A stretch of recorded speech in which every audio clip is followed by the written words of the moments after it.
You're listening to the Angry Marks Podcast Network.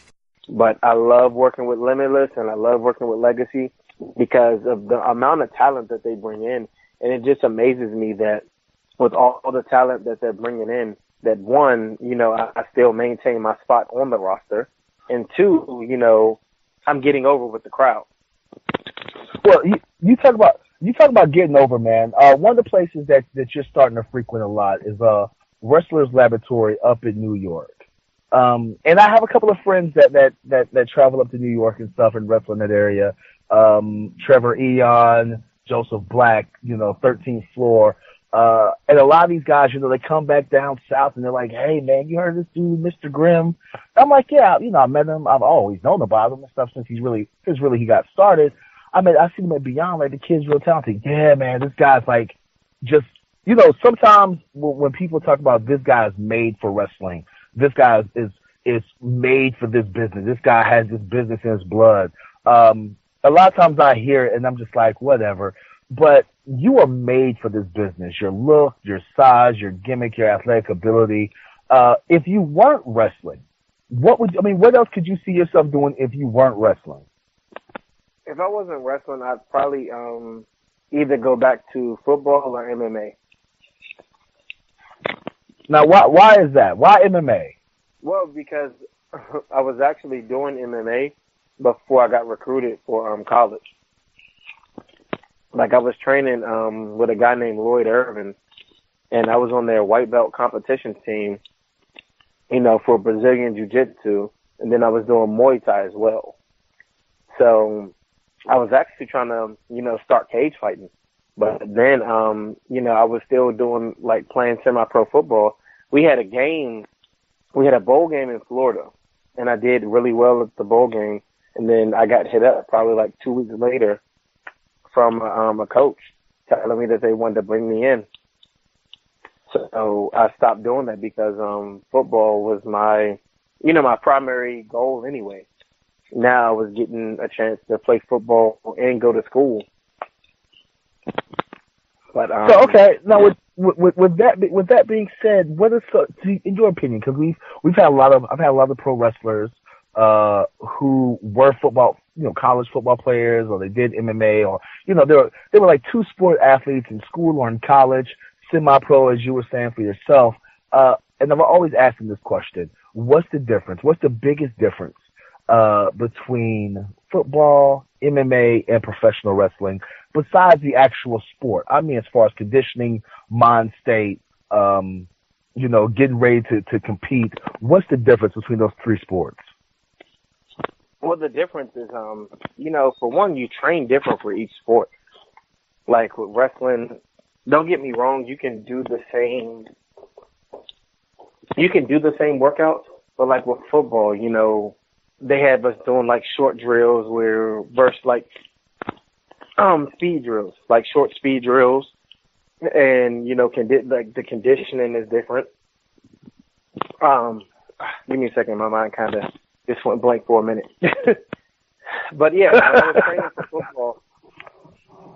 when I was training for football, I was lifting heavier and doing like short sprints and running as fast as I could, and like getting my footwork and stuff down packed. Now, when I was doing MMA, I couldn't lift as heavy because, you lift heavy and then we have to, roll around with the gi on and all that other stuff. And your arms are like if you're lifting heavy and your arms are flabby and you got to shadow box and then spar, you're not going to have a good day at all. But when it comes to wrestling, like, you can do a combine the two. I would say MMA and football workouts can work well with wrestling. I mean, if that makes sense. Yeah. Oh, that definitely makes sense. Something that a lot of people tell us the difference between football and professional wrestling is actually the footwork. Is in football, when you're training and stuff, they always tell you always keep your feet busy. Always keep your feet busy. In professional wrestling, it's you can't move the emphasis is on not moving your feet as much. It's about making every move mean something. About, when you get a pose, when you get to move, you kind of want to stay there and you don't want to have busy feet. Is that something that you really had a problem with when you first started training? I'm not gonna lie, I still struggle sometimes with, having busy feet and footwork. Just Friday when I was at Wrestler's Lab, Shane Strickland, like I talk to him a lot and he helps me out as well. But he saw a meme that this dude named Joe K put up. And he looked at it and he was like, yeah, man, the move looked good, but you gotta, stop tippy-toeing, because I did a pounce. And he was saying, I was tippy-toeing when I got up. Then I was tippy-toeing, like, when I ran to hit the pounce. And he was like, try to, reduce your steps because it looks better and it looks more fluent opposed to you running in your tippy-toeing. I just actually watched that clip right before this show. And I was going to actually talk about, usually I'm not a fan of the pounce. I wasn't a huge fan of it when Monty Brown was using it. I'm usually not a big fan when a lot of guys on the indie scene uses it. But when you use the pounce, it actually looks like an actual move instead of somebody just running and bumping into somebody and somebody taking this huge bump. For you, it actually looks like you're trying to knock this person into next week. What is your mind state before you do that move, and how do you make that move look so much different than when everybody else does it? Because I actually hit them. Like I tell them, okay. Like I tell them, like when I'm doing it, like when we're going over our match, I'm like, look, when I do the pounce, I actually hit you, but I aim for your chest. So if you just feed me your chest, I'll do the rest. Like I'll make sure that that it's safe, which every time I do it, it's safe. I keep my opponent protected. But one thing about me and my gimmick is I take pride in, making my stuff look real. I have people questioning it, like even with you. You're asking me, how do I make it look that way? I'm actually hitting them, but it's, in a very safe way. But like I said, man, it looks real. I'm not gonna lie. Like sometimes, guys, even as a wrestler, you're sitting there, you're watching guys' matches, and you're kind of dissecting it. And you're like, oh, okay, I see how he did that. No problem. All right, cool. And like I said, I was sitting there, I was watching that 15-second clip, and I'm like, Jesus, like, how in the hell? Like, it totally looks like he's knocking these guys in the next week. And I'm glad you told me that. I'm gonna change subjects real quick because as a professor, first of all, I want to say congratulations on the birth of your newborn child. Congratulations on that. Just had a little girl. Am I correct? Yes, sir. Now, first of all, before I even ask this question or say anything, I'm gonna go ahead and let you know right now. It's two. I have 3 daughters, ranging in ages from 11 to age 20, and I'm telling you right now, it doesn't get easier as they get older. I'm just letting you know that right now. It does not get easier. And if you think that she's not going to be spoiled or that you're not going to spoil her, you're completely wrong. Just letting you know that right now. Actually, I have a daughter already, so I know, like, this is my first time going around the track. Now, I'm gonna ask you, as a parent and stuff, man, and like I said, I'm a father as well. I have 5 kids. Do you find it very hard to be a parent and to be a professional wrestler, and to make time for the two? No, I don't. Not at all. Because one thing about it is, my family comes first. So one thing that I try to do, I try to make sure that if I have a show, that they're coming with me. My boys, they love it. My daughter, she even loves it. It was funny the first time that she came to a show and she saw me getting beat up and she was yelling. She's like, "Get off of my daddy!" And she's trying to get in the ring to beat him up. Well, that's better than my kids. That's better than my kids because a lot of times when my kids see me wrestle, I'm usually a heel. So my kids are cheering for me to get beat up and are cheering for somebody to beat me up. And they're happy when I lose. Wow. Look, my kids never like seeing me lose. Look, it got to the point where I was losing so much that my daughter would say, "Daddy, why every time you wrestle you're losing? You need to win." Like, I'm trying, you know. Sometimes they just get the best of me. Let me ask you another question. Because you're a wrestler, and we all know each other, and you have friends like Shane Strickland and stuff. When I know for myself, when I'm watching, I'm with my kids, and we're watching New Japan or Lucha Underground or WWE, and I'm like, hey, there's Cedric, or hey, there's Shane, or hey, there's Ricochet. Daddy knows those people. My two little girls always look at me and they're like, "Do you know them, Daddy?" "Yeah." "Well, why don't they get you on that show?" "Oh, it doesn't work like that." "Oh, Exactly. I don't really think y'all are friends then, Daddy, because my friends would help me." Do you ever have you experienced that conversation yet? No, I haven't experienced that one. Not at all. But speaking of Lucha Underground, my boys, they just got hip to it. And it's funny because one of their favorite, my youngest son, he's not really into wrestling, but he watches me. And then on top of that, he watched John Cena. I don't know what it is about John Cena, but he loves John Cena. Every kid loves John Cena. He's like a live action figure. Yeah, it's crazy. But I showed them Lucha Underground, and they fell in love. They was like, "Oh, hey, who's that Killshot dude? Yeah, I really like Killshot." He's like, "Hey, man, Daddy, you should wrestle Killshot." I was like, "Oh, yeah, maybe one day." Go ahead. I'm sorry. But no, it's just funny, because I told him, "Hey, I'm cool with that guy." He's like, "Really? You're cool with Killshot?" But yeah, man. Now my kids are really into New Japan Pro Wrestling. That's their thing right now is New Japan. And it was real cool because the G1 just finished, and so we had 3 weeks of nothing but New Japan Pariso wrestling and stuff. And my kids, that's probably I realized the easiest way to get my kids to go to bed is to tell them that New Japan starts at 5:30 in the morning, and if you want to get up, you have to go to sleep early in order to get up early to watch it. And my kids would want to sleep at 7:30, 8 o'clock, just to make sure they were up in time to watch, the G1 climax and stuff for the last 3 weeks. It was probably the quietest my house has been in the evening. Yeah, I need my kids to be like that. They just cut on Netflix and watch Lucha Underground. Oh, man. Well, like I said, man, I know our time is running short and stuff. I want to talk about, the Apex Championship at Nova. How long have you been the Apex champion? Since November of 2016. So you're reaching up on a year. So that's almost a year. It's about, 3 months short of a year. What does that championship mean to you? What is the Apex Championship and what does it represent?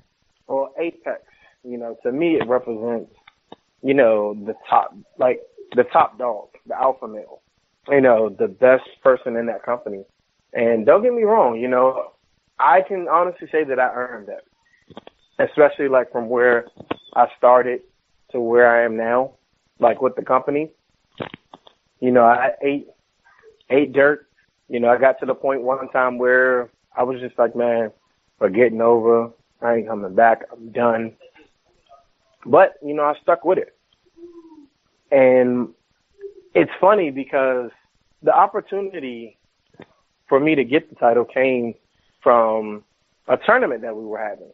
A guy was scheduled to win it, and he quit the day before. So I end up winning the tournament, and I ended up, cashing in my chances, winning the title, and, never look back. I hold the title proud, man, because not only is it saying that right now I'm the best in that company, it's a symbol of me working my ass off to get where I am.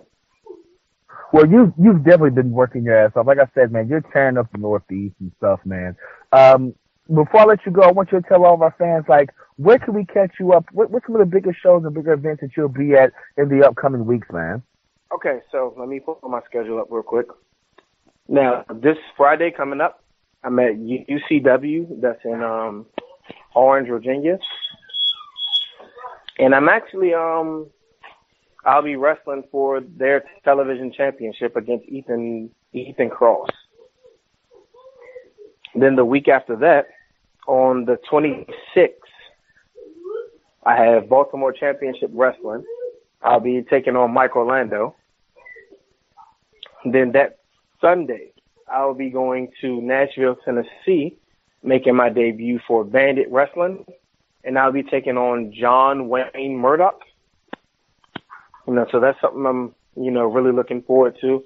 I'm not sure if you've heard of Bandit Wrestling or not yet, but I would look into them, because they're a company who could be blowing up like really soon. But I'll definitely check it out. And their flyers on my page if you want to check it out. But coming up in September, on September 3rd, Wrestlers Lab, they're having their first show in Rhode Island. So I'll be there. I make my debut for Excite Wrestling. That's in New York, I believe, on September 15th. And then Legacy Wrestling on the 16th. I'll be taking on AR Fox again. And I'll be coming up with the stipulations for that match. That's something that you might want to be on the lookout for. Because I know the stipulations, but I just haven't announced it yet. So then after that, September 22nd, I'll be making my return to Limitless. And on the 23rd, back to Virginia for UCW. Well, man, that's Jesus Christ. Like, looking at your schedule, I mean, like Brutal Bob Evans says, man, you're totally making the drives, man, from, Rhode Island to Tennessee to New York to Virginia, man. You're Maryland, you're just traveling all over the place, bro. That's good to hear. I love when guys are like, yeah, I'm going to be in this state, I'm going to be in that state, I'm going to be in this state. Cause that means, you're putting in the windshield time, you're putting in the miles, you're putting in the time to be better and stuff, man. And no matter what, man, I always congratulate guys who are trying to go out there and make a name for themselves. Yeah, I appreciate that, man. I mean, it's definitely, been a very rocky road to start off with, and even now, even though I'm getting a little bit of success, it just means the road is getting bumpier. Like, I don't think it gets easier from here. Oh, it definitely doesn't. We both know, the more success you have in wrestling, the harder you have to work, because there's always going to be somebody right behind you trying to take your spot, trying to take your place, and you have to make sure that every time you step out of that curtain, you're bringing your A game, even if you don't feel well. Exactly.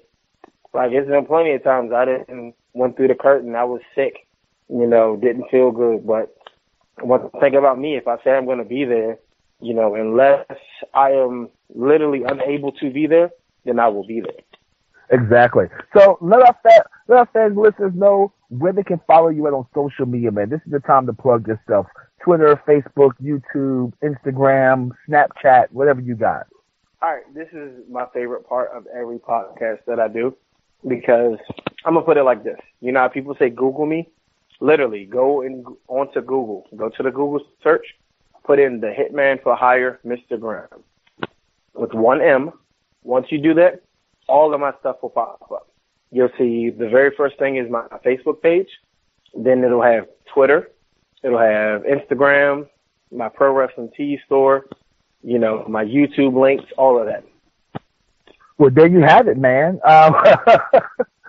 Look, first of all, Mr. Graham, thanks for being on the show, man. I really do appreciate it. It was a great conversation. Keep tearing up the roads, man. Hey, I appreciate it, man. I definitely will. And hopefully, we'll get you. Me and you to finally have a match, Battle of the Big Men. I think, next year I'm going to start making open challenges for anybody who's over, have like a super heavyweight tournament where anybody that's over 260 pounds, man. I'm just going to, take everybody on. Hey, I'm ready when you are, man. All right, man. Like I said, we'll catch you later, man. Have a good night, bruh. Hey, you too, man. I appreciate you having me on. No problem. Bye-bye. All right. Kev. Yes, sir. Good interview. I know, man. I'm telling you what, man. This guy is amazing. You know what I'm saying? Like, when I say heavyweight high flyer, I know a lot of people, when I say heavyweight high flyer, the first person that pops into people's minds is Keith Lee, but Mr. Grimm. I mean, when I say this kid can do a 450, this kid, he does a 450, and it's not, one of those crooked ones where it's like a 375 or a 425. Like, he has that rotation. It's like a Dominique Wilkins slam dunk. Indeed. Anyway, anything special going on this week on the Angry Marks podcast? No, are you going to be on the podcast on Thursday night to wrap up the G1 discussion? Oh, you have no idea. Like, I'm not even going to talk about. That's the reason why I didn't even talk about the G1 on this show, because I am just bubbling with excitement to talk about it on Thursday night AMP. Awesome. Anyway, I guess, as for myself, starting off the hashtag wrestling road trip, 5 shows in 5 days. Wednesday, I will be at Dojo Wars, CZW Dojo Wars, once again, Blackwood, New Jersey. Thursday, Renegade Pro Wrestling at the Dead Zone in Charleston, West Virginia. Friday, Mega Championship Wrestling in Marmette, West Virginia. Saturday, I will be at New American Pro Wrestling, right there, Granite Falls, North Carolina. And then rounding it off Sunday, PWX, Pro Wrestling Experience, right there. Check it out. I want to say it's going to be in Charlotte or outside Charlotte, Concord, I think, North Carolina. 3 states, 5 days, 5 shows, hundreds of miles. I'm probably going to be worn out again. It just happens. Yep, I understand that. I feel the grind all the time myself. Exactly. Anyway, as usual, fans and listeners and people of the Wrestling Nerdcast. Before I even say my social media and let everybody go, hold on. Next week, if you make sure that you follow the page, make sure you follow our social media, because we have a huge announcement that we're going to release after this show comes out. The huge announcement is going to change the game of not only this show, not only of the Angry Marks podcast, but also of wrestling podcast, period. We have a huge announcement going on. The fans are going to love it. Kev, I know you're going to love it. I love it. So be on the lookout. We have new designs, just follow the Facebook. Follow the Twitter. Follow me on social media. Facebook, William Huckaby. Instagram, William Huckaby. Twitter, W.A. Huckaby. YouTube, William Huckaby. On behalf of the hardest working producer of wrestling podcast history, Killer Kev, on behalf of the fans, on behalf of the friends of the Wrestling Nerdcast, the Prophet Rick Craig, the Bearded Wonder Zane Paisley, Drew Skills, Troy Miller, on behalf of my favorite energy drink, Justified. Look them up on Instagram and Facebook, JUSTIFY''D,